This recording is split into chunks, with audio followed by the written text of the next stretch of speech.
Bom, boa tarde a todos, né? Que já esperamos aqui uns 5 minutos para o pessoal entrar. Acho que a gente pode começar aqui o nosso evento.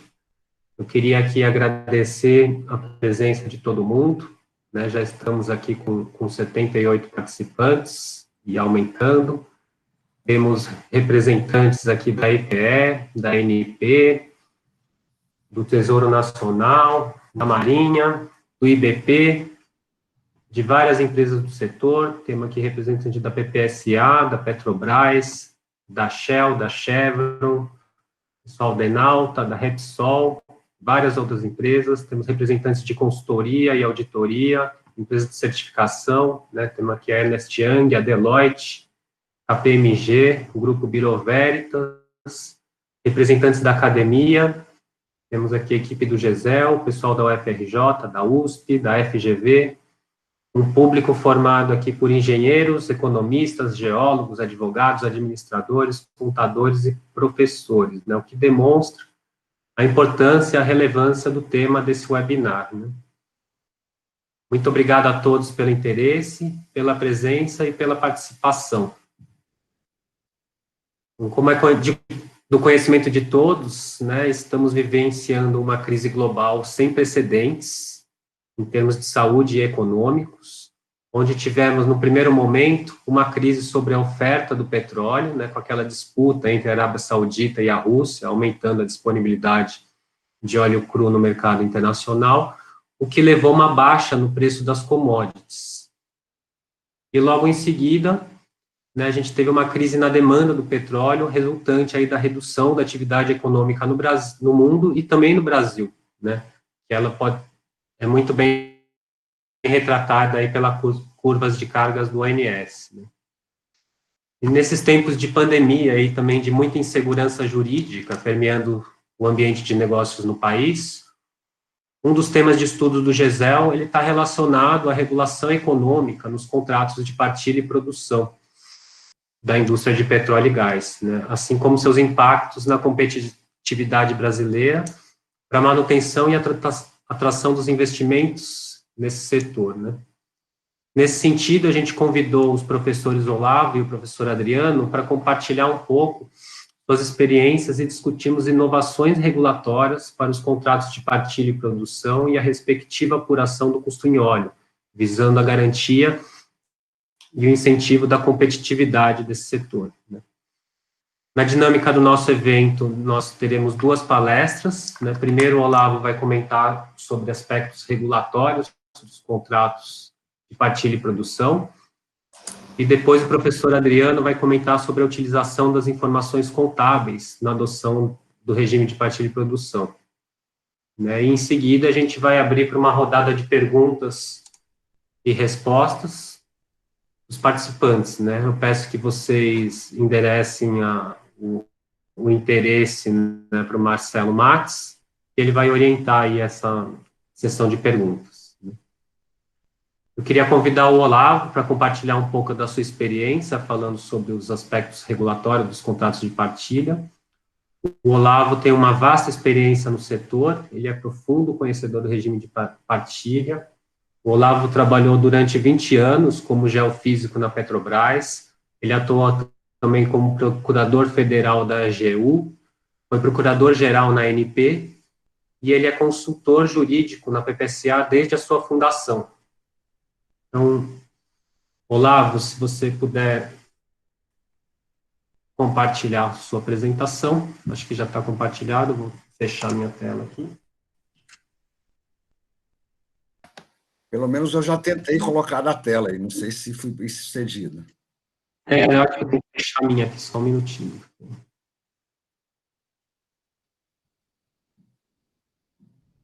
Onde que eu paro minha apresentação? É embaixo, Lucas.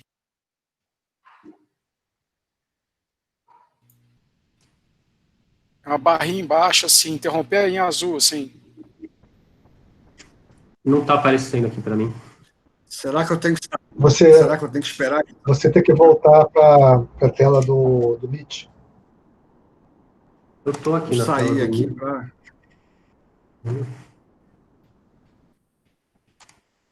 Acho que estava dando conflito aqui. Olavo, A palavra é sua, por favor. Ok, deixa eu tentar colocar aqui a apresentação agora.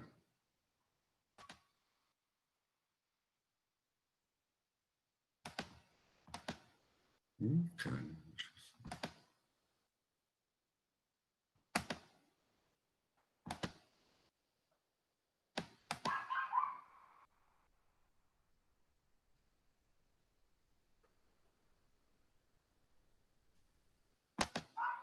Vocês estão aí com a apresentação? Sim, Sim. Ótimo. Então, perfeito. antes de mais nada, eu gostaria de agradecer aí o pessoal do GESEL, da UFRJ, em nome do Luca, aí, pelo convite para apresentar esse assunto aí, que sempre é um assunto interessante, enfim, é um regime de exploração e produção muito utilizado no mundo, e que, no momento, ele anda mais em voga do que nunca. A gente está sempre sendo bombardeado aí com um monte de notícias na mídia sobre o regime de partilha, se ele é o regime ideal para ser utilizado no pré-sal, se não é, enfim. É um assunto bastante em voga aí. Eu vou fazer uma abordagem aqui na apresentação, falando de uma maneira mais geral sobre os regimes de concessão e partilha de produção, tentando trazer as origens deles, mostrando que, em quase todos os aspectos, eles são muito, muito similares e focando nas diferenças deles. Aí, no final, eu entro nas questões, nas peculiaridades do regime de partilha de produção no Brasil. Na forma como está aqui nos tópicos. Deixa eu botar a apresentação, em modo de apresentação aqui. Ok. Na forma dos tópicos, né? Então, começando com o conceito, tudo muito rápido, são muitos tópicos aqui, mas tudo a gente passando de forma rápida, até para dar tempo de debater, aí, que eu acho que sempre é a parte mais interessante dos seminários. Então, o conceito, a origem, da onde que surgiu aí essa questão dos contratos, um pouquinho sobre as concessões arcaicas, as reações geopolíticas aí ao modelo de concessões arcaicas, os regimes fiscais de exploração e produção, que é o tema principal aí da apresentação, depois o regime de partilha de produção no Brasil. Tem o último tópico, que seria o papel da ANP e da PPSA no regime de produção, no regime de partilha de produção no Brasil, que, se der tempo, a gente passa, se não, provavelmente isso vem nas perguntas, é um tema que sempre aparece nos debates. Vamos lá. Então, o que é um conceito? Foi um conceito de regimes fiscais de exploração e produção. Na verdade, é o modo como o Estado vai ordenar as atividades de exploração e produção de petróleo e gás natural no país. E avança um pouquinho mais, entra um pouquinho na comercialização do petróleo, que já não está na cadeia de EIP. E abrange também a forma como o Estado se relaciona com os diferentes agentes da indústria, sejam eles estatais ou privadas, em especial as oil companies. Oil companies, aqui eu estou me referindo às empresas privadas de petróleo, né, privadas ou sociedades de economia mista, que tem participação do Estado, que podem ser national ou international oil companies. Quando eu for me referir a uma national, seria NOC, international IOC. Os regimes de exploração e produção, os regimes fiscais, eles são reflexos das instituições políticas e econômicas do país, bem como do grau de liberdade que cada país adota na sua economia. E também é reflexo da importância do petróleo nas economias dos diferentes países. Os elementos e características de um regime fiscal,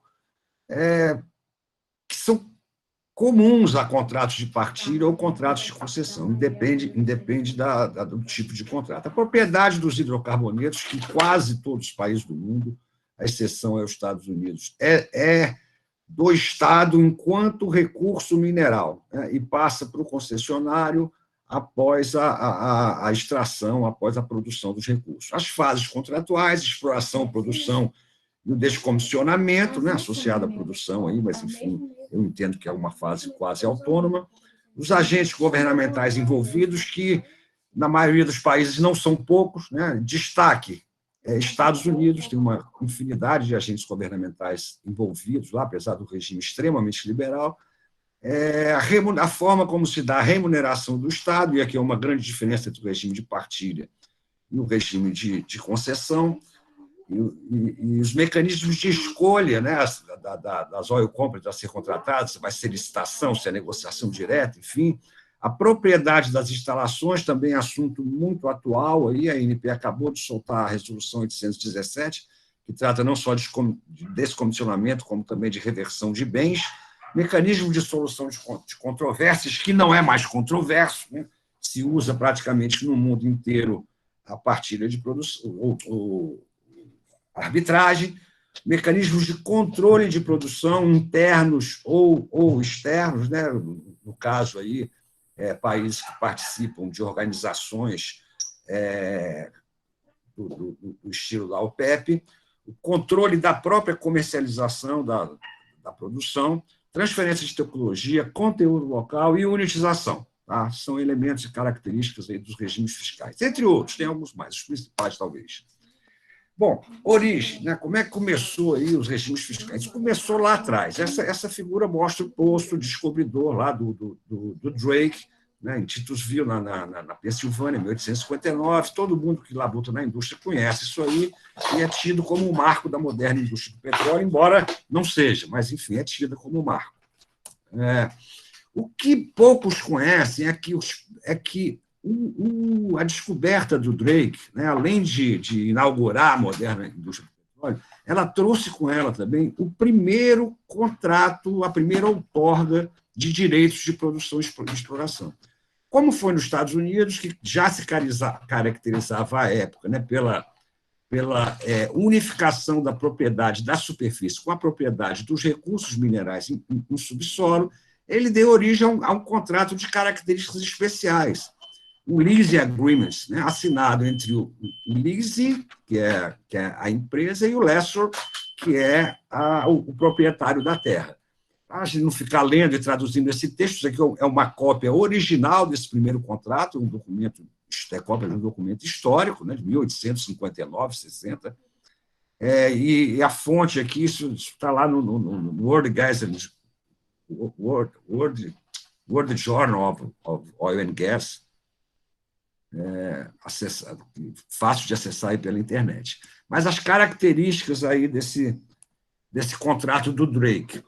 É muito interessante que ele já traz características que foram aproveitadas na indústria e são utilizadas até hoje. Ali a gente vê que é um contrato que não tem mais do que meia lauda, né, e tem muito do que a gente hoje leva, do que a gente hoje gasta aí 150, 200, 300 páginas para fazer um contrato com todos os seus anexos.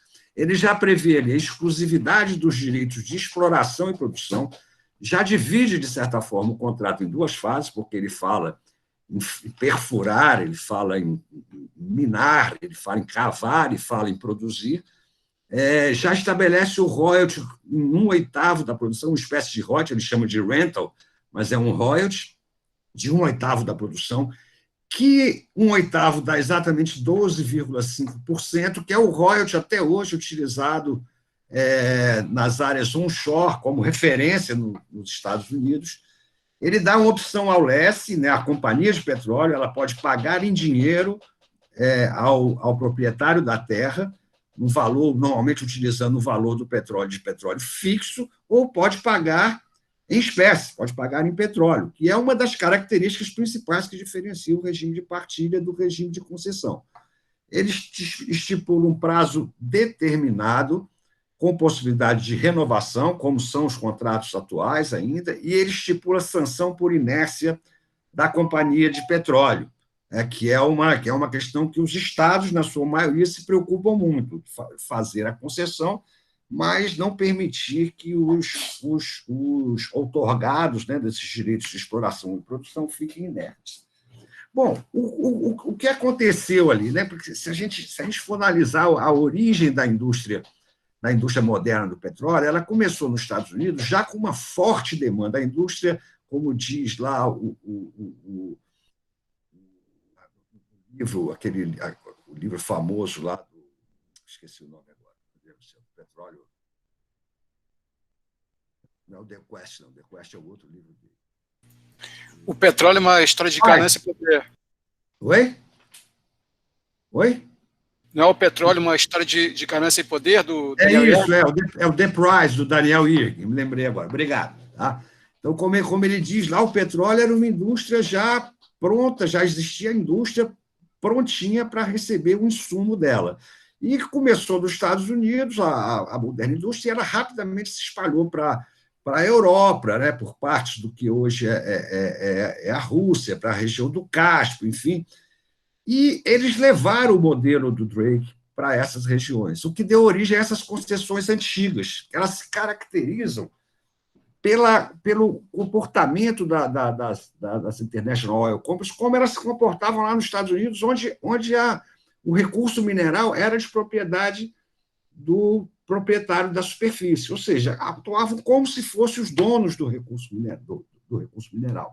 Então, as características dessas áreas abusivamente extensas, às vezes contemplando a totalidade do país hospedeiro, né? O exemplo da primeira concessão da Pérsia era 5/6 do território da Pérsia, vigências superiores a 60 anos, chegando a 75 anos, um completo controle das IOCs sobre as operações, ausência de compromisso exploratório, sem controle de produção, produzia quando queria e quanto quisesse, sem devolução parcial de áreas.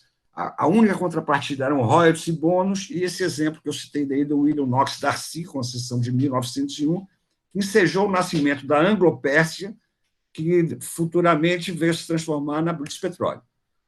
E aí isso acabou gerando reações dos países produtores, né, que entre elas a gente cita aí as mais importantes, talvez, a nacionalização das indústrias do petróleo no México, né, pelo Lázaro Cárdenas, em 1938, e do Irã pelo Mossadegh, em 1951, essa última que não se manteve, o Mossadegh foi derrubado em 1953, enfim.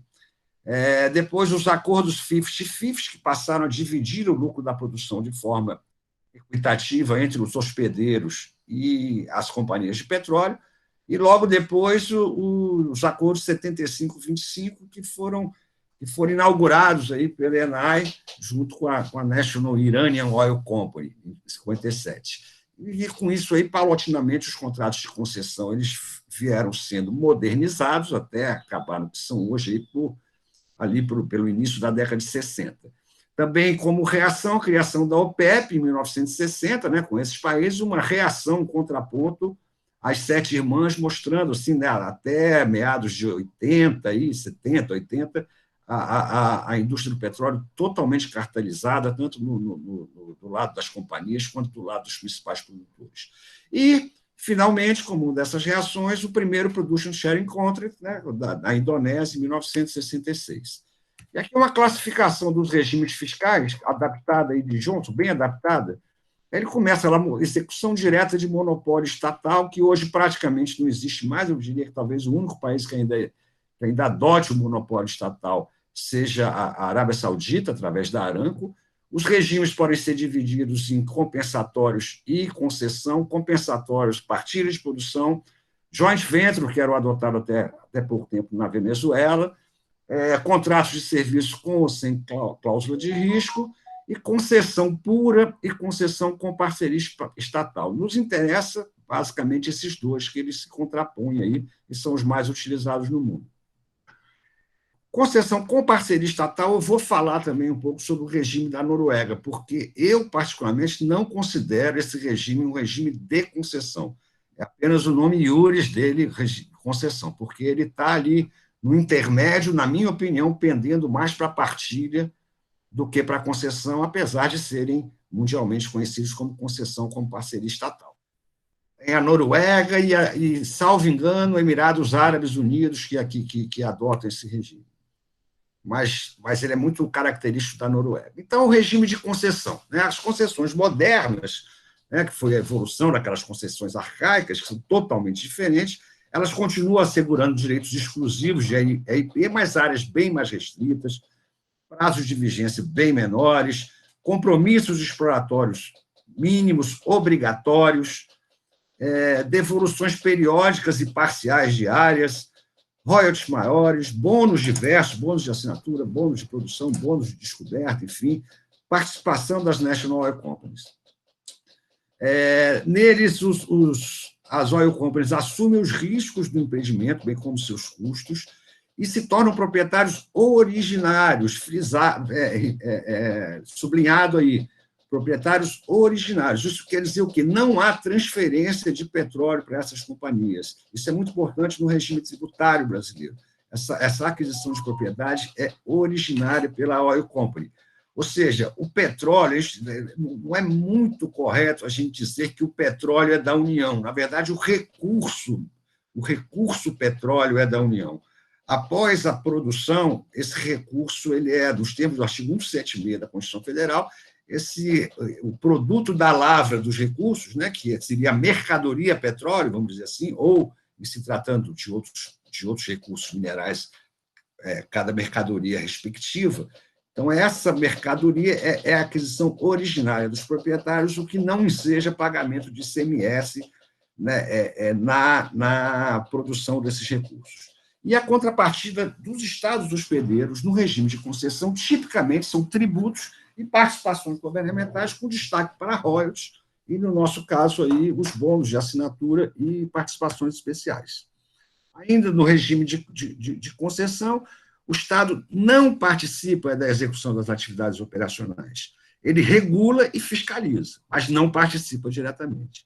O Estado não ofere receita de comercialização de petróleo e gás natural. Isso é uma característica típica, intrínseca ao regime de concessão. E tem alguns exemplos aí, Estados Unidos, Canadá, Rússia, Brasil, Argentina, Colômbia, México e uma série de outros países aí. Partilha de produção. Os direitos, semelhantemente ao regime de concessão, os direitos exclusivos de exploração e produção são otorgados a oil companies, que assumem os riscos e custos do empreendimento, à semelhança do que ocorre na concessão, e também se tornam proprietários originários só que aqui de uma parcela dos hidrocarbonetos produzidos. E também, como nos de concessão, podem deles dispor ao seu critério e ao vitre.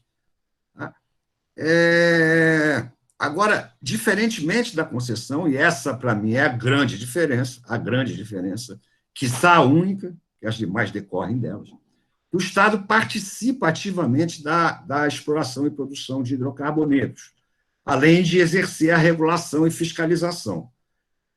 O Estado usualmente é representado por uma National Oil Company ou agência. Há países, como o Brasil, né, que separam o Estado no regime de partilha de produção, ou seja, dentro do consórcio, dentro do comitê operacional, ele não é representado nem pela National, nem pela agência, e sim por uma empresa estatal criada para isso, uma empresa com características de gestão, não deixa de ser uma empresa de petróleo, mas é uma empresa com características de gestão, com participação nos comitês operacionais, no caso do Brasil, uma forte participação, com peso de 50% dos votos. Tá?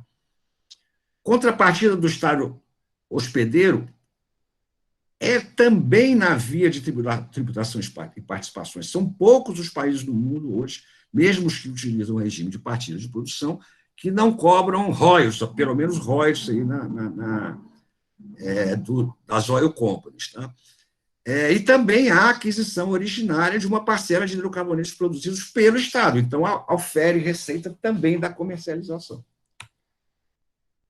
Os conceitos de óleo-lucro e óleo-custo, né, que no Brasil a gente chama de excedente em óleo e custo em óleo, são indissociáveis do regime de partilha de produção.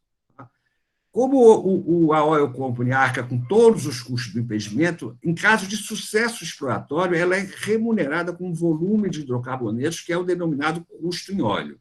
Então, a diferença entre o volume total da produção fiscalizada, da produção medida, e o custo em óleo é o excedente em óleo, que aí sim este vai ser dividido ou partilhado entre o Estado e as oil companies, que inclusive dá o nome ao regime. Exemplos: Rússia, Brasil, a gente vê que está repetindo, apareceram lá em concessão, aparece aqui novamente. Índia, China, eu botei na ordem exatamente os BRICS, todos os BRICS utilizam o regime de partilha de produção. Indonésia, Nigéria, Angola, Cazaquistão. Agora, sim, o quadro comparativo aqui entre ambos os regimes. Tá? Eu vou começar o quadro comparativo. Tem um regime que é melhor ou pior do que o outro? Na minha opinião, não. Não há. Eu acho que nem para as oil companies, nem para o Estado, você pode, de antemão, dizer que um regime é melhor ou pior do outro. Você utiliza o regime de acordo com a atratividade da sua geologia, de acordo com a estabilidade das instituições políticas e econômicas do país, de acordo com a severidade fiscal que a sua atratividade geológica permite exigir dos outorgados, enfim. Intrinsecamente, eu não acho que um regime possa ser melhor ou pior. Eu, particularmente, não faço parte desse fla-flu que se instalou hoje no país, que uns são a favor do regime de partido e outros são contra, como se fosse uma coisa que isolasse a outra, né? Como se fosse a favor de um ou a favor de outro, não permitisse que você entendesse que o outro lado é bom também. Eu acho que ambos funcionam. Acho que ambos funcionam. No Brasil, qualquer um deles não. O regime de concessão poderia ser o último regime, o de partilha não, que ele é muito complexo para pequenas acumulações, tá? Para portfólios mais modestos. Tá? Mas, enfim, vamos lá à comparação. Na concessão, todo o petróleo e gás produzido é adquirido originalmente pelo concessionário. Vamos prestando bem atenção nessas questões. O próximo slide é o regime da Noruega, para a gente conversar sobre Noruega e concessão. Tá? Todo o petróleo e gás produzido é adquirido originariamente pelo concessionário. Na partilha de produção, parcela do petróleo e gás produzido é adquirido originariamente pelo concessionário. Na concessão, o Estado não participa das atividades de EIP, quer dizer, ele não está lá no consórcio, ele não decide sobre as atividades de exploração e produção, muito embora as regule. Então, ele aprova planos de desenvolvimento, planos de avaliação, planos de exploração, enfim, mas com visão de regulador. Na partilha de produção, não. O Estado participa diretamente das atividades de EIP, além de regulá-las e fiscalizá-las também. Remuneração, como a gente já falou, tributação e participações governamentais. Além dessa remuneração, na partilha de produção, a remuneração provém também da comercialização de PG. Uma diferença importante, menor custo de governança para a concessão, é óbvio, ela não tem que ter essa estrutura que o Estado tem que ter para participar diretamente dos comitês operacionais. Então, tem um maior custo de governança da partilha de produção, que o custo de governança da partilha de produção, basicamente, é a PPCA. Quer saber mediar quanto é que é o custo de governança da partilha de produção? Pega lá as despesas mensais da PPCA, está aí o custo de governança. E a concessão, o Estado não assume risco de qualquer natureza. Na partilha de produção, o Estado não assume risco de EIP, mas corre riscos na comercialização. Tanto riscos no sentido de responsabilização, tá? Muito embora nos contratos de comercialização a gente procure sempre minimizá-los, quanto o risco de comercialização de variação de preço de petróleo. Então, ao fim e ao cabo, o regime de partilha de produção vai se mostrar melhor ou pior do que o regime de concessão, pelo menos no que diz respeito ao aspecto econômico dele, na medida em que o Estado comercialize bem ou comercialize mal a produção de petróleo e gás natural que lhe cabe. Para mim, a chave da questão é essa. O Estado pode prover mais recursos do regime de partilha se comercializar bem e se também não tiver um custo excessivo de governança. E vai prover menos recursos do regime de partilha se comercializar mal. Noruega, rapidamente aqui. Então, a Noruega é com concessão com participação estatal. Eu chamo a atenção isso porque quase sempre que se fala em regime de partilha de produção, vem isso com um elemento de comparação que eu discordo totalmente, que o regime de concessão é típico dos países mais desenvolvidos, dos países da OCDE. Eu realmente nunca consegui concordar com isso, e uma das questões que eu coloco, olha, Noruega é concessão, Noruega é concessão. Então, esse slide que eu quero mostrar no final, é concessão, é partilha? Eu defendo que é muito mais partilha de produção do que a concessão, muito embora tenha o nome de concessão com participação estatal. Por que ele é mais partilha de produção? Vamos lá. Primeiro, o Estado participa diretamente das atividades de EIP, através da Petoro. A gente olhou lá que uma das características primordiais do contrato, do regime de concessão, é a não participação dos Estados nas atividades. O Estado participa como regulador e fiscalizador. Só que lá, diferentemente daqui, o que é uma coisa bem interessante, o Estado arca com os custos e riscos do empreendimento na proporção de sua participação. Isso através da Petoro, que ela é a gestora do SDFI, que é o States Direct Finance Interest, que é um fundo, não é o fundo soberano deles, mas é um fundo que aloca recursos na exploração e produção de hidrocarbonetos. Tá? Outra coisa, os royalties, veja só, concessão é conhecido como regime de tax and royalties. Não tem royalties mais na Noruega, desde 2002. Tá? A receita do Estado, que o Estado ofere, é da comercialização do petróleo e gás, além, evidentemente, da tributação, e eles ganham muito da tributação, eles tributam muito fortemente e de maneira progressiva, por isso que o regime norueguês é admirado em todo o mundo. Tem uma marcante participação estatal na Noruega. Aqui eu faço uma lista, aqui não vou citar aqui agora para a gente correr um pouquinho, uma lista aqui de diversos órgãos estatais que, de uma forma ou de outra, participam do regime. Muito bem. Aí, entrando já agora nessa parte já mais final aqui da apresentação, o regime de partilha de produção no Brasil. O que nós temos de características específicas aqui na regulação brasileira? Primeiro, a licitação. Como é que é feita? A licitação é um bônus de assinatura fixo, diferentemente da concessão, que o bônus de assinatura é variável e é um item de oferta, né? Atualmente vem sendo o bônus de assinatura e a obrigação em programa exploratório mínimo, né? No regime de partilha, tanto o programa exploratório mínimo quanto o bônus de assinatura são fixos e o elemento de oferta é o excedente em óleo da União, que ele começa num determinado patamar, né? A oferta lá é para uma célulazinha dentro de uma slide scale, e que vai variando de acordo com o preço do petróleo e da produtividade dos postos produtores. Tem royalties e royalties pesado, a alíquota de 15% ao ano. Por causa do royalties, ele não é tão progressivo quanto a tabela de excedente de óleo poderia deixá-lo. Aqui uma característica também que nós temos, como a gente cobra royalties, a Oil Company recupera o volume correspondente aos royalties devidos. Isso, às vezes, traz uma confusão danada que parece que está devolvendo royalties, mas realmente não é nada disso. É só imaginar uma concessão, por exemplo. A concessão paga 10% de royalties, vamos supor, ou excedente onerosa, paga 10% de royalties. Nem por isso o volume correspondente àqueles royalties pagos ou devidos fica com o Estado. O volume é do concessionário, aqui é a mesma coisa. Ele paga royalties sobre um determinado volume, mas ele adquire o volume correspondente àqueles royalties que foram pagos. Isso não é devolução de royalties. Então, a questão da progressividade, a tabela é progressiva, a slide scale é progressiva, o royalties atrapalha essa progressividade. A forte participação estatal, maior do que no mundo, do que a média mundial. A participação do Estado no comitê operacional é muito alta, sem investimento, através de uma estatal que foi criada para esse fim e outros mais. Tá?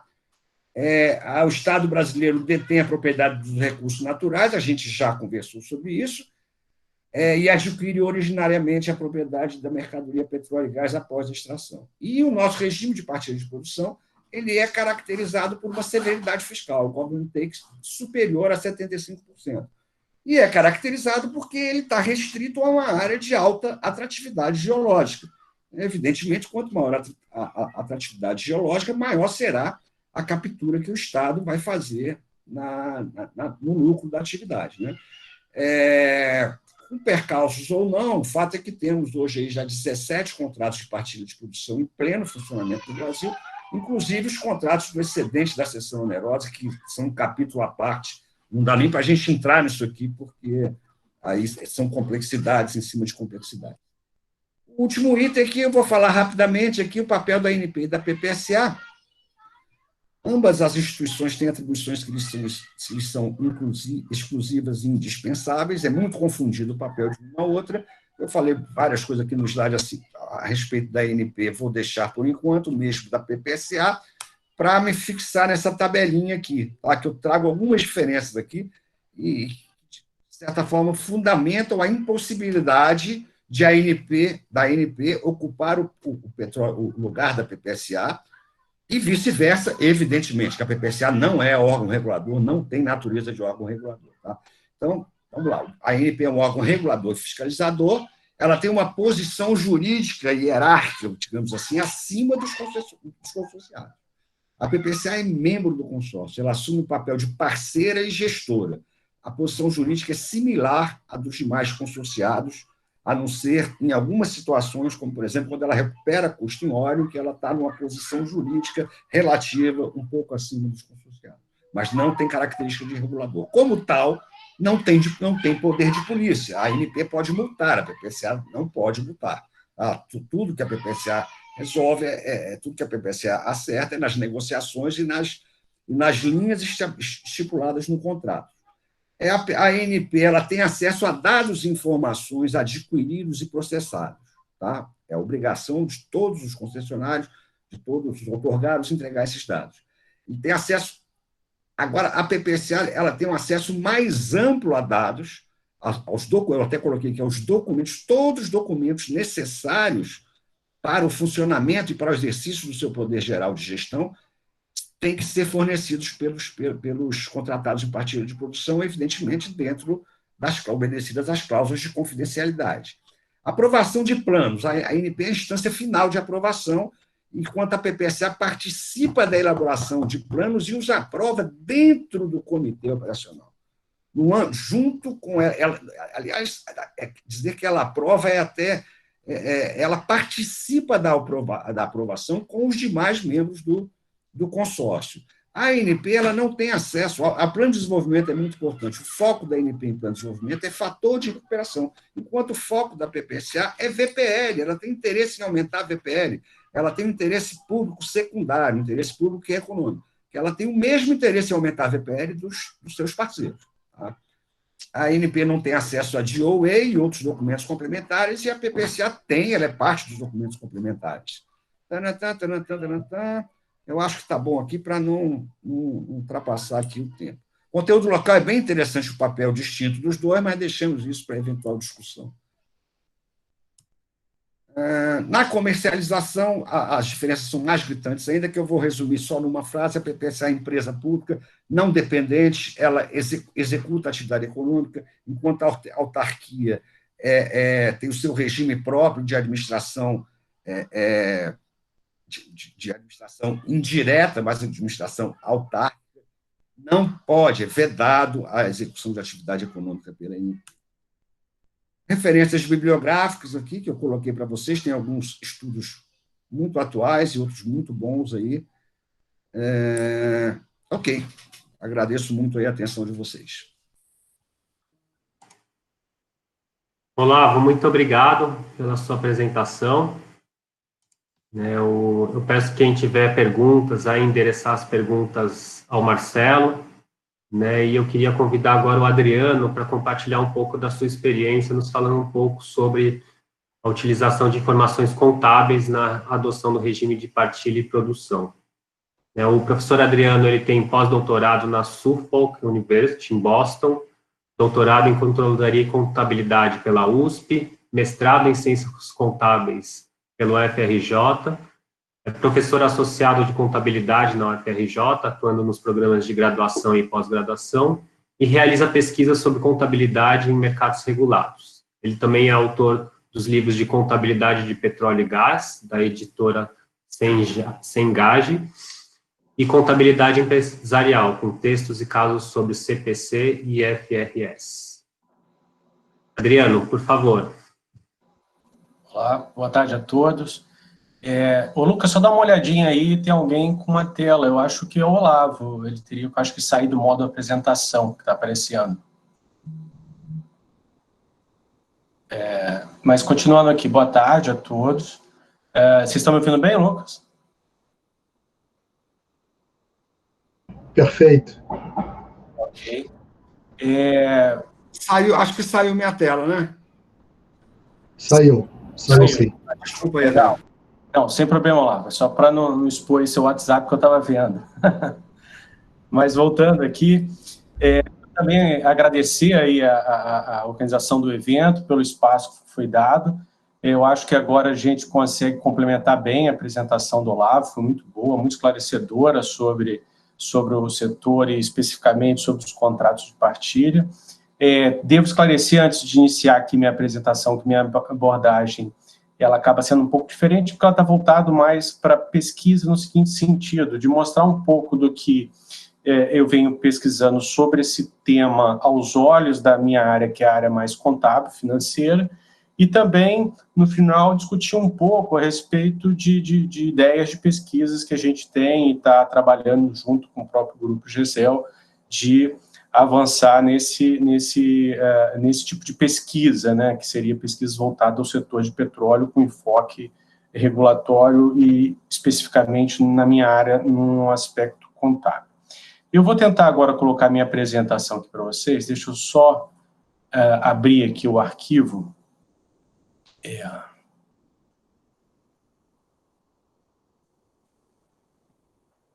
Vamos.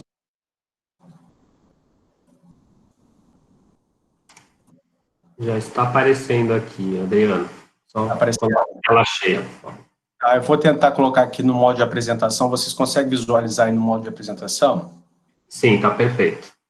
Ótimo, ótimo. Então, assim, vamos contextualizar aí essa minha apresentação. A minha ideia foi o seguinte, trazer uma primeira pesquisa que eu tive a oportunidade de orientar no âmbito do programa de mestrado e doutorado em contabilidade da UFRJ, que eu sou professor e pesquisador, uns resultados bem, assim, iniciais, são bem iniciais, que foi fruto de uma dissertação de mestrado do Michel. Mais à frente eu vou apresentar dados direitinho do pesquisador que desenvolveu a pesquisa e tal, mas, enfim, ele entra aqui, a minha apresentação, dentro dessa pesquisa inicialmente. Aqui tem uma rápida apresentação minha, mas o Lucas já fez. Vamos lá, estruturando aqui a minha apresentação. Primeiro eu vou fazer uma breve contextualização, não do setor, porque isso o Olavo já fez de forma muito esclarecedora, mas a contextualizar o foco da minha análise, o foco da pesquisa que a gente vem desenvolvendo. E aí eu estou dividindo em duas grandes partes, aí, sendo que a segunda é a parte mais vamos dizer assim, onde eu vou me desdobrar mais nas explicações, que é a respeito dessa primeira pesquisa que a gente fez, fruto de uma dissertação de mestrado, olhando essa temática da utilização de informações contábeis nos regimes de partilha de produção. Tá? Então, a gente começa aí com a contextualização, entra nos detalhes dessa pesquisa e conclui aqui rapidamente a minha apresentação falando um pouco de pesquisas futuras, é o que a gente pretende fazer aí no sentido de avançar e aprofundar nas pesquisas sobre essa temática. Então, contextualizando aqui isso, acredito que ficou já assim, o contexto geral já ficou bem apresentado na apresentação do Olavo, e vou focar aqui, como, né, já faz parte do tema aí do painel, na partilha de produção. Então, acho que não convém aqui eu entrar nessa explicação. Acho que talvez essa segunda tela, contextualização, ela é mais interessante, porque aí eu já tento fazer essa transição dessa visão mais ampla da regulação feita pelo Olavo e entrando na minha área, que seria a parte contábil dentro desse contexto. Então, eu coloco aí para vocês. Quando se estabelece o contrato de parte de produção, a recompensa obtida pelo Estado para as empresas vai ser, né, impactada pelas práticas contábeis adotadas nos cálculos de custo em óleo e óleo-lucro, né? E aí, o que a gente percebe nessa primeira pesquisa? Que no setor de petróleo, diferentemente de outros setores, e aí eu acho que convém uma explicação minha a respeito disso, é que, por exemplo, no caso do programa lá que eu trabalho, que tem um curso de mestrado e doutorado em contabilidade, eu ofereço uma disciplina nesse programa que é chamada Contabilidade e Mercados Regulados. Essa disciplina já tem aí por volta de uns 4, 5 anos que eu atuo com essa disciplina, e a gente vai estudando as características contábeis em diferentes mercados regulados, né? Mas, obviamente, não somente um setor de petróleo, em diferentes setores, como de energia, saúde, financeiro, bancos, né, que tem o Bacen, SUSEP e tudo mais. E aí a gente vai avaliando, né, as características da regulação no que diz respeito ao uso da contabilidade no seu processo regulatório. O que a gente percebe quando faz uma análise dessas características que eu estou chamando aqui de contabilidade regulatória, entre esses setores regulados da economia. Então, o que a gente percebe é que dentro da área específica, eu estou dizendo especificamente contabilidade, tá? Você não tem na indústria do petróleo um processo de regulação assim no estágio mais avançado, como tem em outros setores, coloquei algum deles aí, energia elétrica, saúde, bancos e seguros, porque nesses setores você tem assim, uma regra contábil regulatória específica para as empresas, né? De modo que, além daquela contabilidade mais tradicional, por que eu quero dizer contabilidade tradicional? Você tem o que a gente chama de contabilidade financeira societária, que ela, como que eu posso dizer, ela é a publicação de balanço tradicional que as empresas fazem. Você vai lá, por exemplo, na Bovespa, na CVM, você vai ter os dados contábeis publicados por toda e qualquer empresa. A regulatória ela é diferente, que são dados contábeis que as empresas publicam, ou divulgam, melhor dizendo, com foco vamos dizer, num órgão regulador, atender demandas específicas do órgão regulador. E aí, entrando no setor de petróleo, a gente vê uma certa lacuna, porque você não tem isso, você tem isso feito em alguma medida, eu vou explicar ao longo da minha apresentação, mas assim, isso não é de forma tão sistematizada e regulada como nesses outros setores. Por exemplo, se eu pegar o setor de energia, você tem todo um balanço regulatório que é enviado para a ANEEL, porque esses dados contábeis, por exemplo, entram no jogo lá de formação da tarifa do setor elétrico. No setor de saúde também é enviado dados contábeis regulatórios específicos para, por exemplo, a ANS avaliar a saúde econômica e financeira das empresas. Dos bancos, a mesma coisa, você tem toda uma série de regulação para ver se o banco está solvente ou não, seguradoras também. Então, você envia dados contábeis regulatórios que são essenciais no processo de regulação daquele setor e isso ainda assim, dessa forma sistematizada, organizada, e eu diria também pública, porque esses dados regulatórios, eles são publicados, você entra no site desses órgãos reguladores, você vê isso das empresas, né? Isso ainda a gente não tem a oportunidade de verificar no caso do setor de petróleo. Isso aqui foi só, a minha ideia era fazer uma explicação da dinâmica do setor, mas também eu acho que essa apresentação aqui em particular eu poderia passar, porque isso foi o que exatamente o Olavo explicou, que é um desenho da lógica da partilha de produção, né, nessa divisão de custo e óleo-lucro, esse óleo-lucro parcela vai para as empresas contratadas, parcela vai para a União, mas eu acho que a explicação que foi feita anteriormente já né, deixa bem claro o que haveria de ser explicado aqui nessa ilustração. Vamos avançar aqui para as pesquisas, né?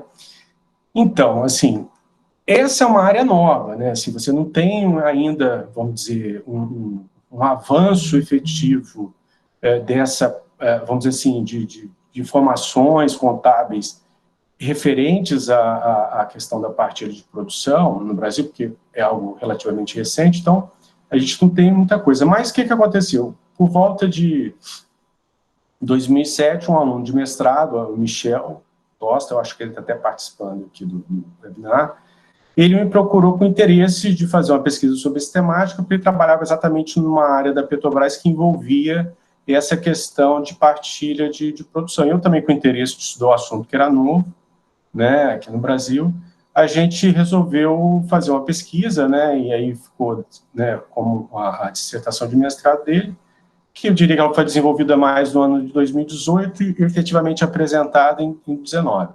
Então, a ideia aqui é eu mostrar um pouco de como foi essa pesquisa, os resultados que a gente chegou e finalizar lá depois colocando nossas perspectivas futuras.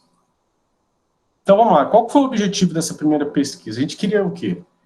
Identificar e analisar como as gestoras e os operadores do contrato de partilha de produção utilizam as informações contábeis na adoção específica aí do regime de partilha de produção, né, no cenário aqui específico brasileiro, né? E verificar a relevância dessas informações para a gestão do contrato e a recuperação do custo em óleo. Esse foi o propósito inicial aí da pesquisa.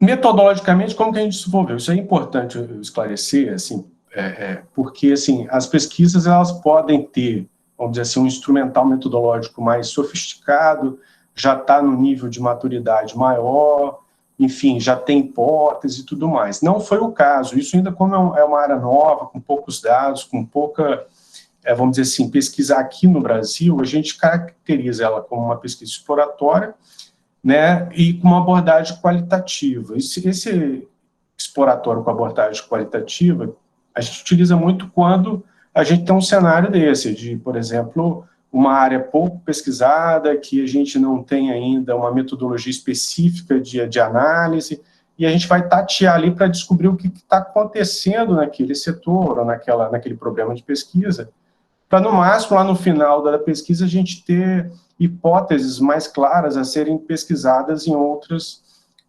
pesquisas. Por exemplo, teve uma outra, só a título de exemplo, né, que eu estou querendo dar aqui.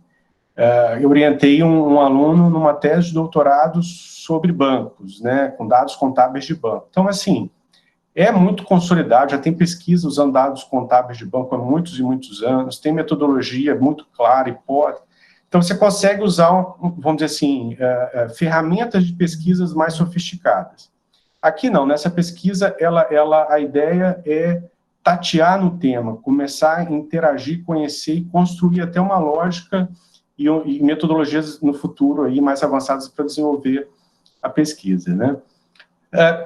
Dentro dessa abordagem qualitativa, a gente fez estudos de caso, né, que foi limitado à gestora, entende-se aqui a gestora, a própria PPSA, e as operadoras, que são as empresas de petróleo que ficam ali com o papel de operador daquele consórcio em particular que vai explorar aquele contrato de partilha de produção. Em 2018, quando a gente estava realizando, a gente só tinha 4 empresas identificadas que poderiam entrar no foco aí de análise do estudo, e, por ser qualitativa, a forma utilizada foi com questionários, né? A gente estabeleceu algumas questões, 9 questões especificamente sobre informações contábeis e outras 8 questões relacionadas com a recuperação de custo em óleo, e foi feita uma validação com especialistas na área, um pré-teste para validar ali o questionário. E aí, a partir do questionário validado, a gente foi efetivamente realizar as entrevistas, e quem participou dessas entrevistas foram profissionais que exercem funções gerenciais nessas empresas, que foram objeto de estudo de caso. Esses profissionais, a gente sempre tentou pegar pessoas que estavam realmente, vamos dizer assim, atuando na gestão dos contratos de partilha de produção, e utilizamos um instrumental de coleta de dados estruturado, de modo a ter o mesmo instrumento de coleta de dados nas diferentes empresas. Na pesquisa, a gente optou em não divulgar nome de empresas, e isso, para o setor de petróleo, é um pouco complicado, dado a característica de não ter também um número muito elevado de empresas, mas a gente, a forma de análise nossa valorizou mais assim, informações agregadas do setor do que tentar identificar o que uma empresa A, uma empresa B, C faz individualmente. O foco não foi esse, o foco foi entender o conjunto e não a particularidade de determinada empresa. E eu só coloquei a título de informações algumas características mínimas de cada uma dessas empresas. A empresa A é uma sociedade anônima de capital aberto, que atua de forma integrada, especializada na indústria do óleo e gás. A B, a de capital fechado, que atua especificamente na gestão e comercialização de petróleo, gás natural e outros hidrocarbonetos. E a C, uma empresa responsável limitada no Brasil, mas que atua, além de exploração e produção, também em lubrificantes, em outras atividades, e fora do Brasil ela é capital aberto. Então, essas foram as empresas que a gente teve a oportunidade de fazer lá, vamos dizer assim, aplicar esse questionário e tentar levantar algumas informações sobre essa questão do uso das informações contábeis nessa gestão de contratos de partilha de produção. Então, a partir desses dados que a gente levantou em casos reais, e aí perceba que não é uma análise teórica, conceitual, assim, uma análise ali na realidade das empresas que estão operando, o que elas estão, do ponto de vista delas, utilizando. Isso tem um lado bom, que você vê o que está na realidade, mas também tem um lado ruim, do ponto de vista de pesquisa, que acaba também sendo baseado na opinião daquelas pessoas que foram entrevistadas. Então, por um lado é legal, por outro lado tem uma limitação em termos de pesquisa, né?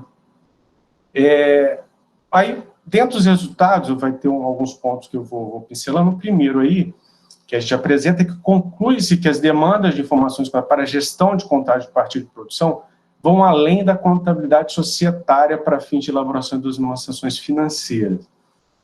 Por quê? Quando você pensa numa empresa que está no mercado, tem ações, tem que publicar suas demonstrações, você já tem toda uma lógica de contabilidade societária, contabilidade financeira, que vem no Brasil, tem o CPC internacionalmente, o IFRS, as normas que regulam esse tipo de, vamos dizer assim, de padrão e regra contábil. Só que, o que acontece? Assim como em outros setores regulados, né, o setor de petróleo também, a regra que existe para fins de publicação de informação geral, ela, vamos dizer assim, ela não é suficiente para as peculiaridades ali daquele segmento em particular. Por exemplo, por que existe uma contabilidade regulatória no setor elétrico? Porque quando a ANEEL vai lá discutir, avaliar e calcular a questão de tarifa, ela precisa ter uma contabilidade específica para aquele objetivo. E aqui o objetivo é o quê? Partilha de produção. Então, o objetivo ali da gestão, ela vai demandar algo que vai além das demonstrações contábeis, vamos dizer assim, financeiras padrões e enfim. Então, assim, o que a gente percebe? Por mais que não exista de forma muito sistematizada uma contabilidade regulatória no setor de petróleo, percebe-se que seria interessante existir algo nesse nível, porque tem demanda para isso, tem demanda. Seria interessante que isso existisse também no setor de petróleo. A gestora a gestora, no caso, entenda a PPSA, tá? Que a gente chama de gestora aqui dentro da pesquisa. Os operadores, que são as empresas efetivas de petróleo, que são operadoras do consórcio, atende às demandas contábeis específicas através de um sistema de gestão de gastos de partilha de produção. Então, assim, não existe uma contabilidade regulatória por parte do órgão regulador, que seria, no caso, a ANP, mas existe um sistema de gestão de gasto por parte da PPSA, que é a forma, vamos dizer assim, em que se tem uma tentativa ali de se organizar dados de forma como se fosse regulatório, mas efetivamente não está sendo ainda dentro desse contexto regulatório, é mais uma prestação de contas, e isso é enviado através de sistema para a PPSE. Mais à frente eu tenho um outro slide que a gente aprofunda um pouquinho mais nesse sistema de gestão de gastos de partilha. Também a gente identificou nas empresas pesquisadas que existem, né, que a gente chama de accounting procedures,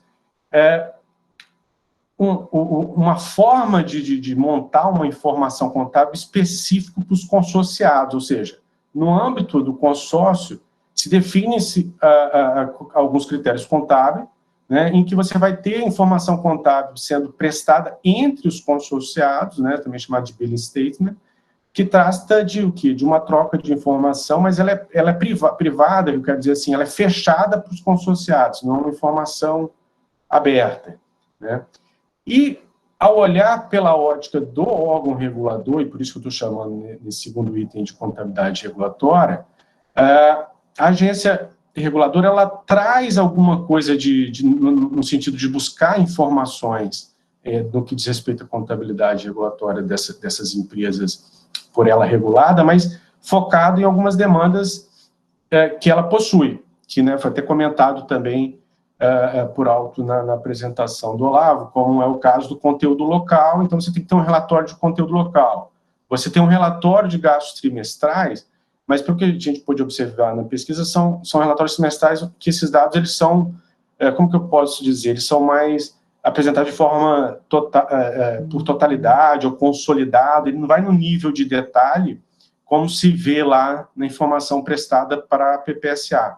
Então, assim, você tem uma contabilidade regulatória, quando eu falo regulatória aqui, atendendo ali a algumas regras da ANP, que não tem uma conexão com os gastos de partilha de produção e o custo em óleo, né? Porque isso você vai ter efetivamente no âmbito da PPSA. Então, assim, essas regras para reconhecimento do custo em óleo são estabelecidas pela gestora, PPSA, e a base, assim, vamos dizer assim, normativa disso, pelo menos a nossa interpretação, seria o quê? Seriam cláusulas do contrato de partilha de produção, né? Aqueles processos de recuperação desse gasto, ele vai ter, vamos dizer assim, a norma que vai regular isso é o que está previsto no contrato de partilha de produção, que existe um sistema, né, o CGPP, que é um sistema de gestão de gastos de partir de produção, onde você recebe essas informações.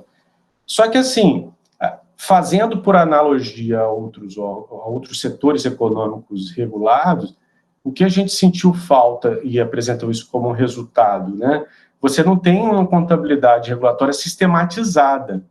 Você tem ali um contrato que dá, assim, de forma mais geral, a forma como essas informações de gasto vão ser reportadas, e a BPCA vai receber, vai analisar, vai validar ou não esses dados, mas não tem, assim, um regramento mais detalhado de como esses gastos têm que ser contabilizados, por exemplo, tratamentos relacionados, sei lá, à depreciação e outros itens que se discute muito quando se fala de contabilidade.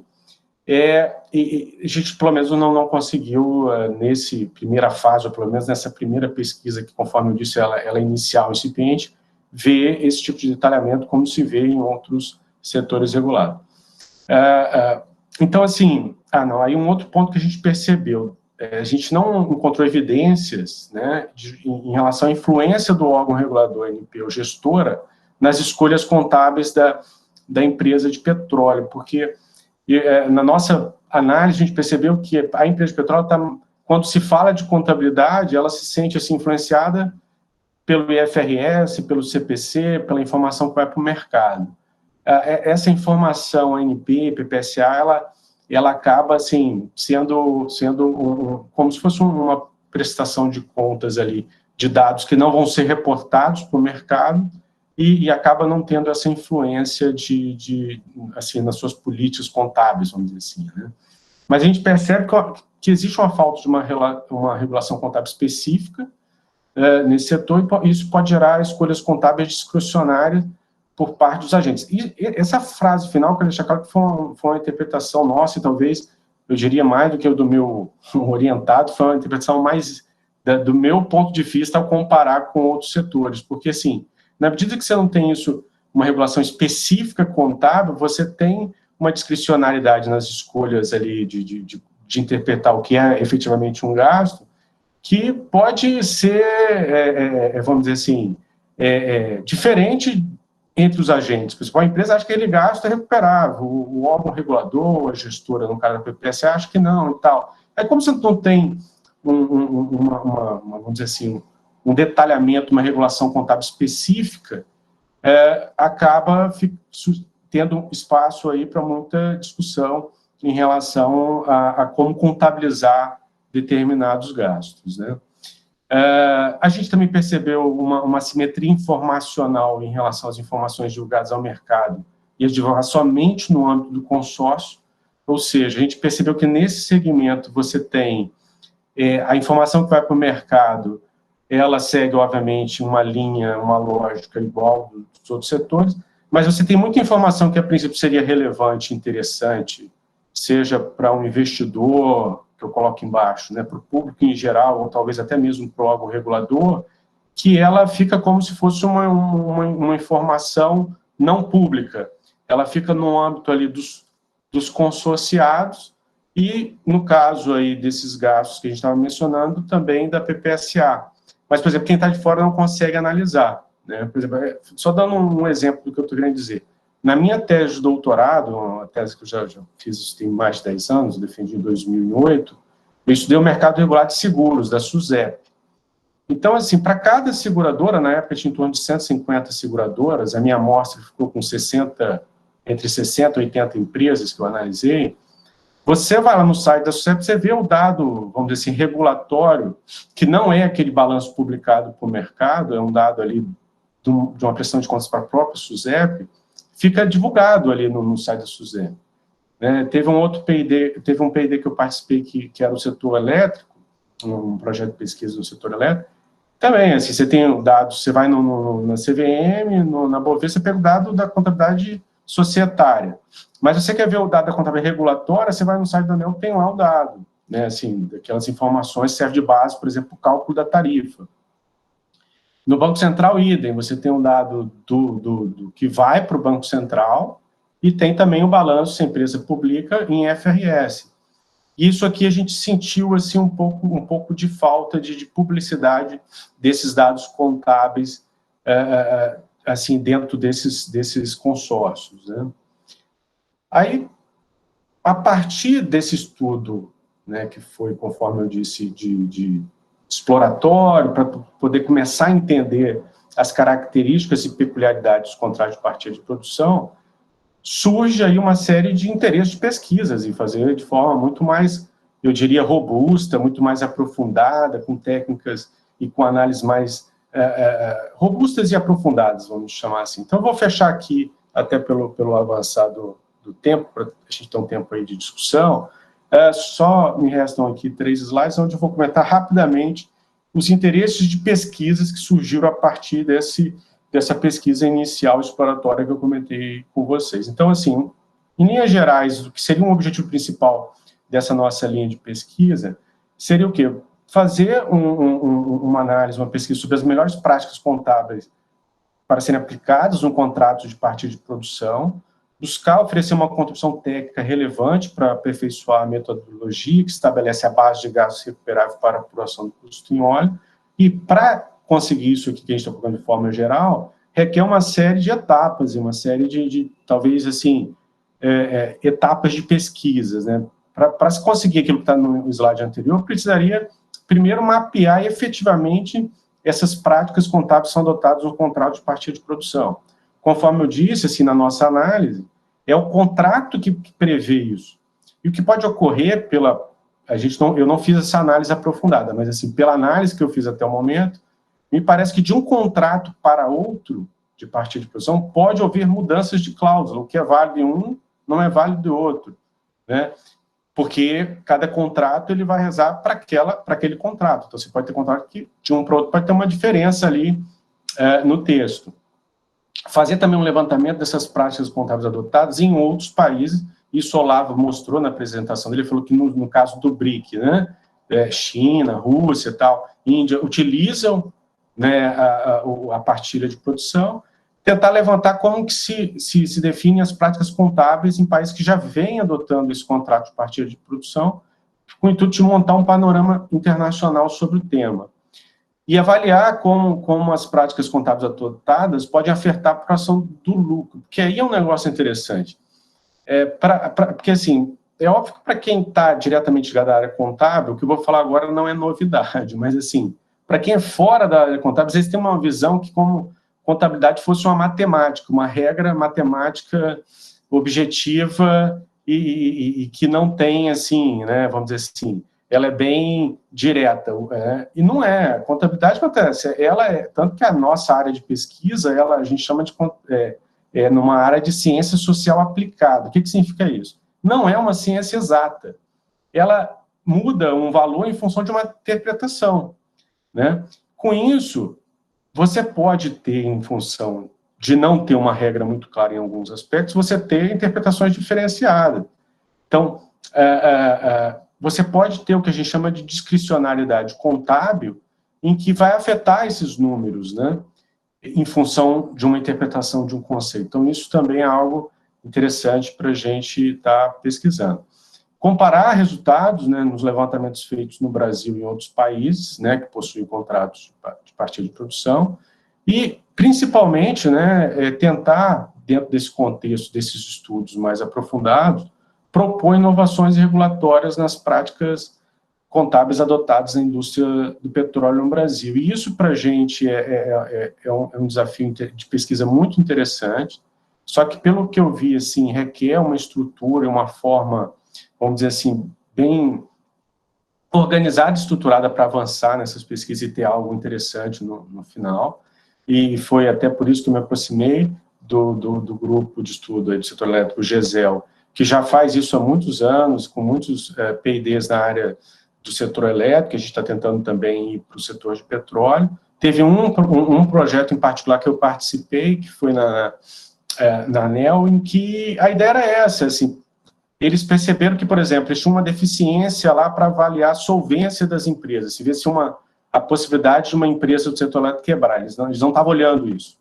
E aí o P&D, o objetivo era esse, criar indicadores para avaliar a saúde econômico-financeira do setor elétrico, de modo que você consiga prever com uma certa antecedência um problema de solvência para não descobrir que tem problema depois que a empresa já quebrou. Então, a gente foi desenvolvendo pesquisas e inovações regulatórias para avaliar essa questão da solvência. A gente percebe que no setor de petróleo, no que diz respeito aos aspectos contábeis, tem bastante espaço de estudo e depois proposições de melhoria, e essa é a nossa proposta aqui como pesquisador. Tá ok? Eu agradeço aí o espaço e vão ficar aberto aí para as questões. Obrigado, Adriano, pela excelente apresentação. E agora eu passo aqui a palavra para o Marcelo, para ele coordenar aqui a nossa sessão de perguntas e respostas. Boa tarde. Nós temos 8 perguntas. Eu vou indicar para quem, não, qual apresentador. Então, o Breno Medeiros fez uma pergunta para o Olavo. Por favor, o Breno Medeiros está presente? Opa, presente. Boa tarde. Por favor. Parabéns a todos. Bom, então vou fazer a pergunta, né, pelo áudio, estou entendendo. Marcelo, obrigado pela passagem da palavra. O Olavo comentou, muito interessante, a questão dos custos, né, para o governo. Eu acho que, primeiro, é claro que o custo principal é o custo, digamos, é o orçamento da PPSA, né, mas tem os custos indiretos. Por exemplo, o pessoal do TCU que trabalha também digamos, com fiscalização dos contratos. São custos para o governo a nível macro, né, além de pessoas da ANP envolvidas também no processo de avaliação. Mas o outro lado do custo, né, o custo que os operadores têm de desenvolver pessoas para trabalhar na gestão desses contratos, que é diferente, né?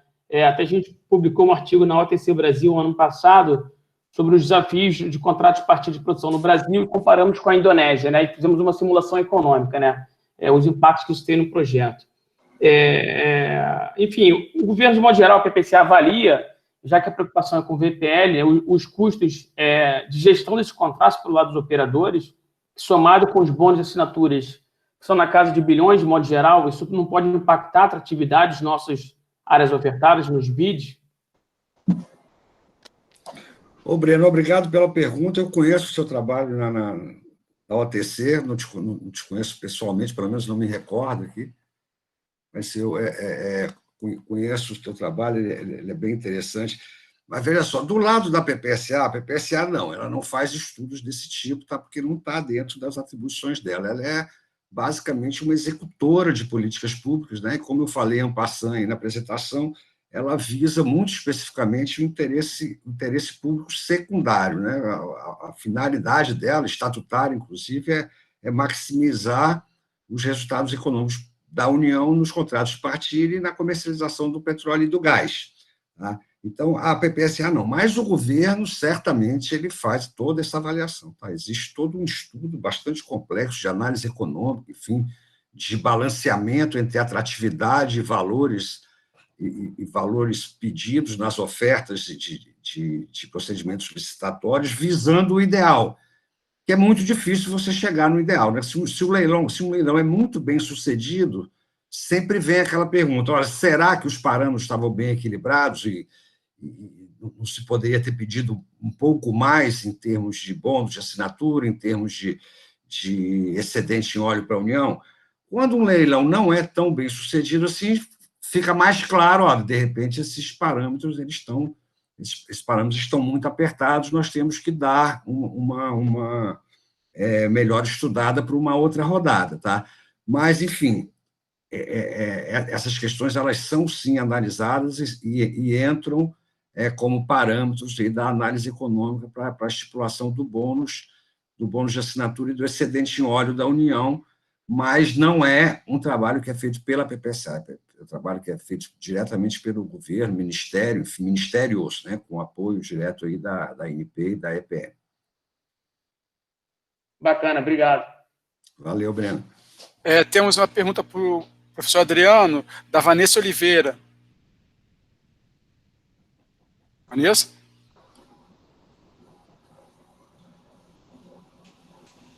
Bom, então vou ler a pergunta. Então, você Ô, presente? pessoal, me escutando?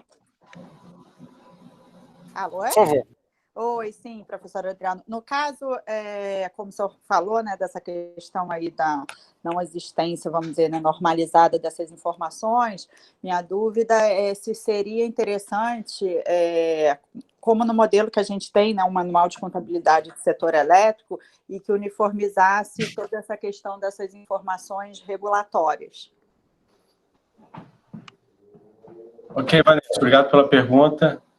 E eu acho que esse é um caminho, assim, a gente pega outros países e pega, assim, no caso do Brasil, outros setores, é comum, por exemplo, você pega o setor de banco, você tem um negócio lá que eles chamam de COSIF. Eu acho, às vezes, até um pouco exagerado no caso do COSIF, porque eles criam, assim, não é só a questão das regras contábeis, eles criam até um plano de contas codificado, então eu acho num nível muito detalhado, assim, eu vejo, não precisa ser tão detalhado como tem no COSIF, tem isso no setor também elétrico, que você menciona, no manual, no setor de seguro, todos eles têm isso, e alguns deles, talvez o mais hard de todos, em termos de detalhe, é o Banco Central, mas eles têm para dar essa padronização. Seria interessante, e é um caminho que os órgãos reguladores percorrem, inclusive aqui mesmo no Brasil, você organizar, porque você definiria contas, definir critérios, conceituações, de modo... Aqui o que eu vou falar agora é só uma mera especulação, tá? Vão que amanhã ou depois aí você tem um gasto que aos olhos da empresa ele é um gasto recuperável, aos olhos da PPSA, ou dependendo da situação da ANP, não é gasto. Aí fica uma... Tá, mas qual é a regra de gasto? Qual é o conceito de gasto que a gente está utilizando para cada item? Então, às vezes, isso pode ter o que eu chamei na minha apresentação, um pouco de vácuo regulatório nas definições contábeis. Na época que o Michel defendeu, um dos participantes da banca era um diretor, ele é professor da FRJ, mas no passado ele foi diretor da ANP, e ele participou vamos dizer assim, na época estava desenvolvendo todas as regras ali para fins de partilha e tal, dizer que isso foi comentado, mas assim, se você tivesse que criar um manual para fechar toda a lógica vamos dizer assim, da parte de produção, uma coisa ia atrapalhar a outra, né?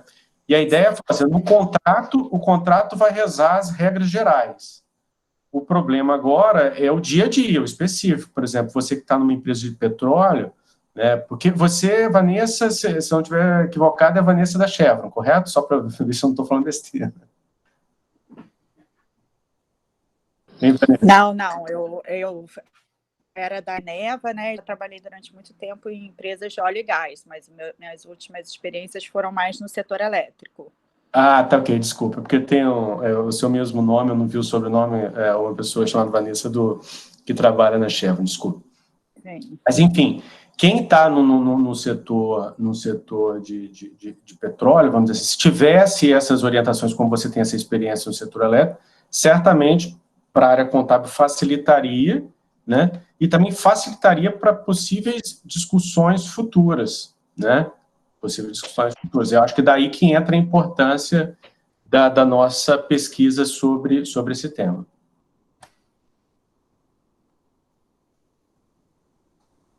Obrigado.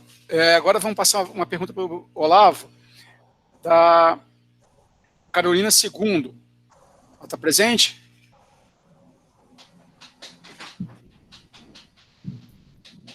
Boa tarde, sim, estou presente. Boa tarde, Olavo, boa tarde, Adriano, boa tarde a todos. Boa tarde. Deixa eu me apresentar, eu sou gerente de auditoria da Ernst Young e eu atendo clientes de óleo e gás, que faz, né, por questões de confidencialidade, mas, enfim, eu acredito que a PPSA, né, ela é gestora dos acordos de individualização de produção, né, que foi sobre a minha dúvida sobre unitização e equalização.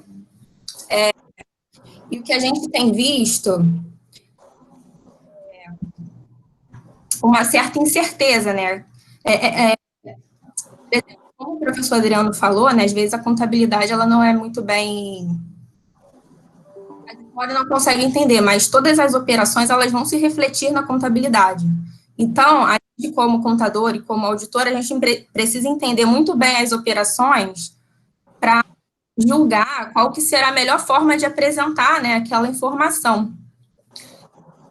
Visto sobre essas discussões de unitização e equalização, justamente essa incerteza sobre os novos percentuais de participação, o tempo que a ANP demora para aprovar todo o processo, e a gente tem visto também que algumas áreas tentam manter os mesmos parceiros, os mesmos percentuais, mas as áreas a gente já vê que estão se misturando. Uma área já existente pelo regime de concessão, mas que a nova área que vai ser unitizada seria pelo regime de partilha.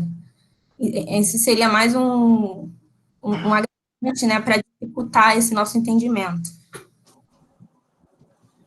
Porque, assim, na contabilidade, a gente precisa entender, surgem questões, qual o tempo correto para reconhecer uma transação?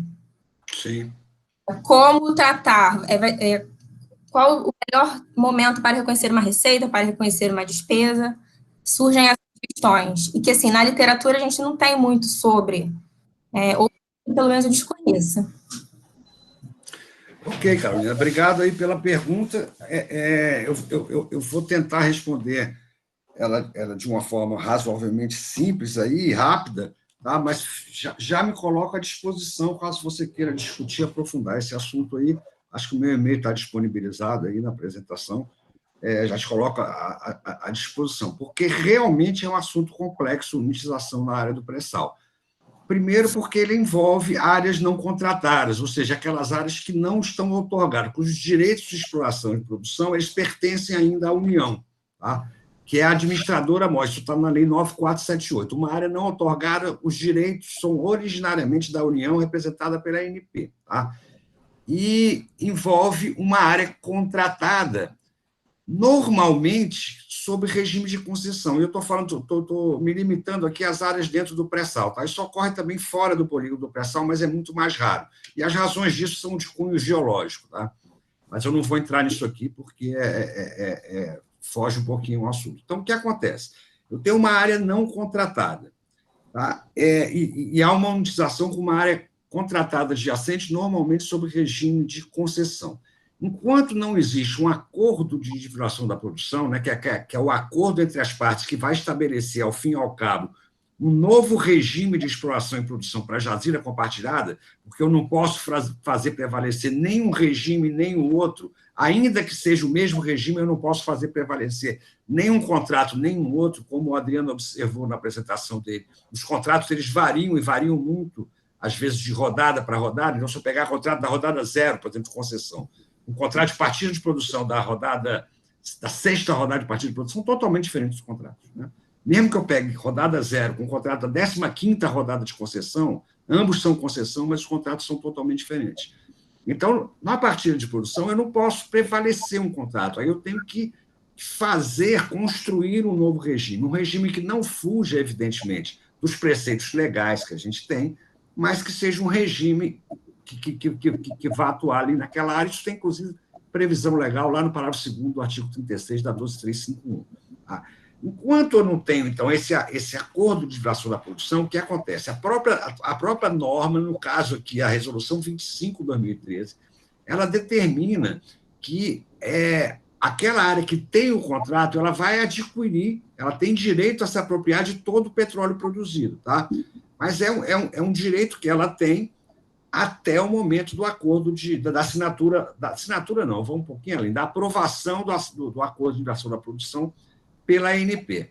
Aí, quando a ANP aprova, o que se faz? Aí, daqui para trás, se faz uma equalização de gastos e volumes. Quer dizer, essa área sob contrato, ela não só adquiriu o óleo que eventualmente foi produzido, como também arcou com os custos carregando a área não contratada, que, ao fim e ao cabo, é a União.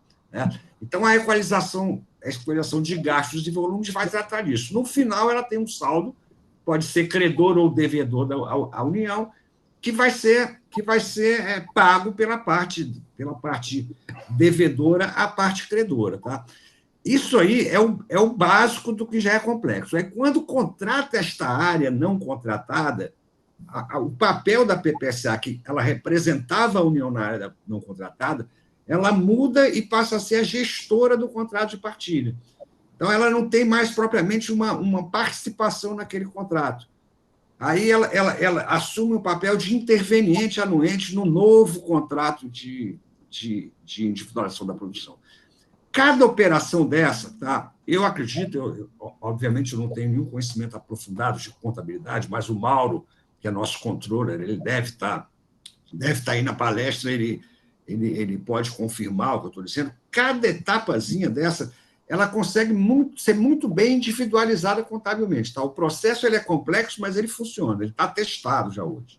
E agora nós temos ainda uma coisa mais complexa ainda, que é a produção concomitante da seção onerosa com excedente da seção onerosa, que aí não é bem uma unitização, mas ela se assemelha, porque eu tenho unificação de operações. Aí eu vou ter que aplicar os mesmos conceitos agora para um óleo que provém de uma mesma jazida, mas que está submetido, um reservatório, esse reservatório está submetido a regimes distintos. Tá? Complexo, muito complexo, muito complexo. É difícil de modelar? Difícil de modelar, mas possível? Sim, é possível. A gente tem isso aí modelado, a gente está negociando agora com os operadores, enfim, a gente está negociando com os operadores a modelagem dessa questão aí, e eu estou absolutamente convicto que a gente vai ter sucesso. Agora, é uma complexidade que não é aquela complexidade que, de certa forma, é meio inata a nós brasileiros. Né? É uma complexidade que deriva da geologia e da forma que foi regulado, né? Da incidência de diversos regimes sobre uma mesma área. Tá? É complexo, que não quer dizer que não seja factível, que não seja solúvel. As soluções existem e a gente cuida delas junto com os parceiros, aí, operadores e não operadores. Muito obrigada. Obrigado. Tiago Macedo, para o professor Adriano. Tiago Macedo? Opa, estou na linha, mas não é para o professor Adriano, não, é para o Olavo Davi, tá? Olavo, a gente escuta muito, tá? Que o governo tem interesse em extinguir com a PPSA, terminar um pouco com a desburocratização e passar todas essas atribuições hoje da PPSA para a INP, tá? E parte da premissa de que a atividade da PPSA seria aprovar custo em óleo, uma atividade que seria meramente regulatória. Mas o que eu vejo muito dessa questão, e queria saber a sua opinião em relação a isso, é que, primeiro, a INP não pode exercer determinadas atividades que são atividades econômicas, como, por exemplo, participar do OPCOM, que efetivamente decide as atividades de AIP que vão ser executadas no consórcio, como também vender óleo. Não faz parte da atribuição de uma autarquia especial, que é a INP, a venda de óleo, essa atividade econômica. E mais, assim, eu vejo ainda um conflito de interesse que o agente regulador, que autoriza e fiscaliza as atividades de AIP, efetivamente passe a executá-las nos termos das decisões adotadas no OPCOM e dificultando, assim, a diferenciação entre o papel do regulador e o papel do executor da atividade econômica. Eu queria saber se a PPSA tem conhecimento de como ficaria essa distribuição ou se tem uma visão diferente sobre essa questão de conflito de interesse em caso de extinção da PPSA e outorga dessas atividades hoje exercidas pela PPSA nos contratos de partilha em vigor para a ANP. Tudo bom, Tiago? Tiago, amigo meu aí de mais de 10, ou pelo menos era antes de fazer essa pergunta complicadíssima. Mas, enfim, nós somos amigos aí há muito tempo, atuamos junto na ANP, ele como procurador-geral, eu como subprocurador-geral, e até quando eu fui até eu ir para a PPSA, né? Então, nós temos aí uma grande afinidade, conversamos muito sobre todas essas questões aí que envolvem o direito de petróleo no Brasil. Somos uns chatos, às vezes, quando saímos aí, agora ele está morando em Brasília, mas quando a gente sai com família e tudo, a gente fica conversando sobre petróleo e gás o tempo todo, sem dar muita oportunidade, às vezes, para os demais participarem do assunto. Mas, Tiago, assim, respondendo sua pergunta de forma clara, olha, primeira questão, né? A PPSA, como eu frisei, ela é um órgão executor, então a gente não participa de formação de política pública e nem faz crítica a elas, né? Então, enfim, a decisão de extinguir ou não a PPSA, de privatizar ou não a PPSA, não passa pela PPSA, é uma decisão de governo. O que não impede, evidentemente, que a gente faça análise, como você fez na própria pergunta, você já faz uma análise, né? Eu vejo hoje muito mais se falando, né? Já se falou muito sobre extinção de PPSA, eu vejo muito mais se falando em privatização da PPSA hoje, né? Está muito em voga aí na mídia, quase todo dia sai uma notícia, um valor. Veja só, a PPSA ela é uma empresa pública de capital fechado, né? Vinculada ao MME, que presta serviços para a União. Ela presta os serviços de gestão dos contratos de partilha de produção, de gestão dos contratos de comercialização e da representação da União nos acordos de individualização. Os ativos da PPSA eles são extremamente restritos, eles se restringem ali àqueles equipamentos que a gente faz uso no dia a dia. Nossos hardwares, nossos softwares, enfim alguns bastante complexos, né, no estado da arte aí da indústria do petróleo, porque a gente precisa disso para negociar de igual para igual aí com os grandes conglomerados petrolíferos mundiais. Mas nós não temos ativos em petróleo, a PPSA não tem esses ativos, são da União. Sempre que na apresentação, em todo momento, a gente se refere excedente em óleo da União, né, o óleo da União, o óleo é que faz jus à União, tanto nos contratos de partilha, quanto nos contratos de partilha de produção. Então, quando eu vejo assim, a questão de privatização da PPSA, eu fico meio perdido, eu fico meio sem entender esse ponto, porque eu creio que está se referindo ao ativo da União como se fosse um ativo da PPSA. Se a ideia for privatizar esses ativos, né, aí, para mim, é uma operação inédita, eu não entendo dela, e não posso também comentar pelo fato de não entender, porque eu não vejo empresas de petróleo, nenhuma empresa de petróleo, nem estatais, nem privadas, ela venderem suas reservas futuras. Isso seria como a Petrobras, né? Vamos dizer, a Petrobras, eu não sei exatamente qual é a reserva dela hoje, mas digamos que ela tem aí 8 bilhões de barris, recuperar 10 bilhões de barris recuperáveis, tirando a questão do pré-sal, se a Petrobras colocasse à venda essas reservas. É uma operação, ou a Exxon ou a Shell. É uma operação mesmo inusitada. Um outro paralelo seria o Estado, um Estado, seja o Estado brasileiro, ou seja, um Estado federado, ou mesmo um município, vender os direitos futuros que ele tem em royalties. Vender, não tomar empréstimo, usando isso como garantia.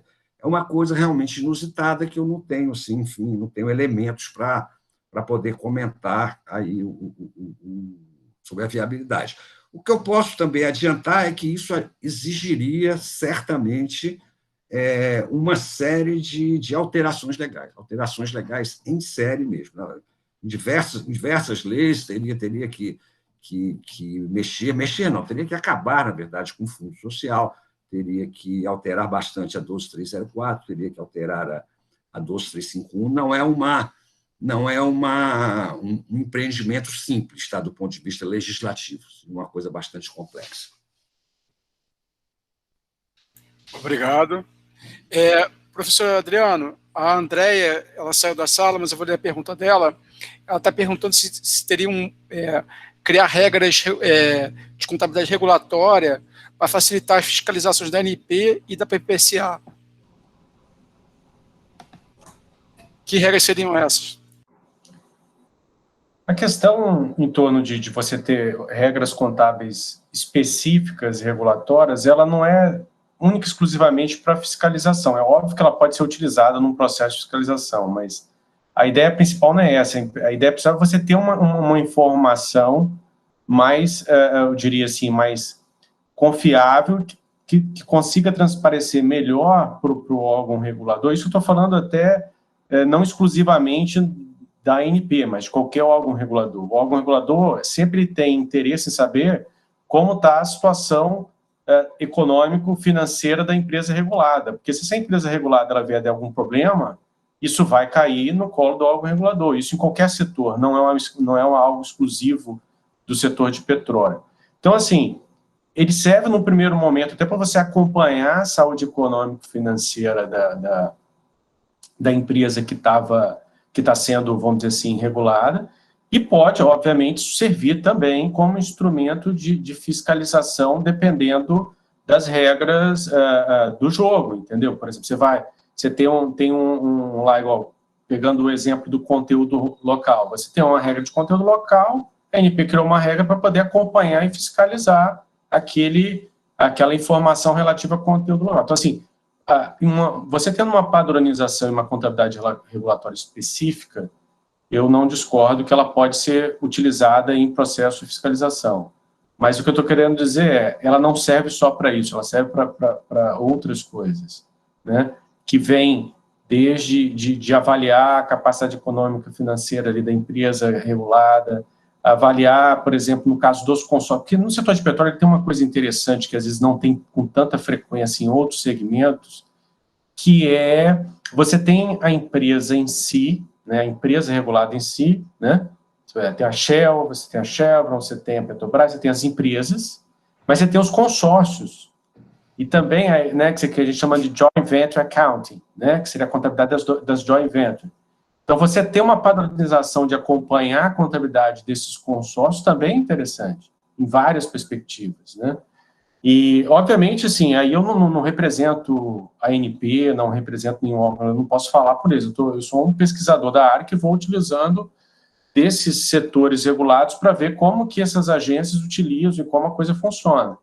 Mas se você está ali representando, eu teria inúmeras utilizações dessa informação contábil, ora simplesmente para avaliar, ora para fiscalizar, ora, no caso, por exemplo, dos seguros lá, de intervir, porque se quebra uma seguradora vai deixar um monte de gente na mão, se quebra uma... Então, tem hora que é até para definir a intervenção da unidade regulada. Então, assim, o uso é infinito, tem várias possibilidades, né? Mas o importante é você ter uma informação confiável. Se você não tiver uma informação confiável, é complicado. E uma outra coisa aí, já é uma questão minha, é que eu acho, assim, na medida que você tem uma informação confiável, existe regulação, existe tudo, eu não veria como um problema você também dar publicidade dessa informação, porque na maioria dos setores existe essa publicidade. Você quer o balanço regulatório da empresa elétrica X ou da seguradora Y do banco Z, você tem acesso a esses dados. E isso a gente não tem no setor de petróleo. Bem, eu gostaria de agradecer muito ao professor Adriano, ao doutor Olavo, pela contribuição de vocês nesse webinário. E a gente vai encerrar agradecendo a participação de todos também presentes. Muito obrigado. Houve 2 perguntas que não foram respondidas, a gente estourou um pouco o tempo. A gente vai enviar aos palestrantes para serem respondidas via e-mail posteriormente. Obrigado. Vocês querem dar uma última palavra, Olavo e Adriano? Marcelo, só para agradecer aí o Gesel, tá, pela oportunidade para a gente estar discutindo aí um assunto de tamanha relevância, né? Agradecer aí, agradecer o pessoal que participou do seminário, eu achei uma presença bastante interessante, não só em quantidade, como em qualidade também, né? Representantes aí dos mais variados setores e das mais variadas atividades também, né? Quer dizer, contadores, advogados, geólogos, geofísicos, enfim, engenheiros. Então, agradecer, parabenizar o Adriano aí, vocês do GESEL, o Luca, pela organização aí, e me colocar à disposição, não só de vocês, como dos demais participantes aí, para, se eu puder prestar algum esclarecimento aí, eu estou totalmente à disposição. Nós que agradecemos. Obrigado, doutor Olavo. Também agradeço, tá, Marcelo, pelo convite, pela organização, e realmente isso aí eu reforço, acho que o número de pessoas, eu vi que teve hora de ter 120 participantes, para um tema tão específico, eu pensei que teria pouca, tão específico o tema, mas atraiu muita gente interessante, a discussão foi muito boa, adorei também a apresentação do Olavo, esclareceu uma série de dúvidas, e fico à disposição também, na minha apresentação, que vocês vão ter meu e-mail institucional da UFRJ, Fico à disposição aí dos participantes, no caso de dúvida, ou de alguma pergunta que eu não tive a oportunidade de responder aqui. Tá legal? Um abraço a todos. Obrigado. Uma boa tarde para todos e até o próximo evento do GESEL. Obrigado, então.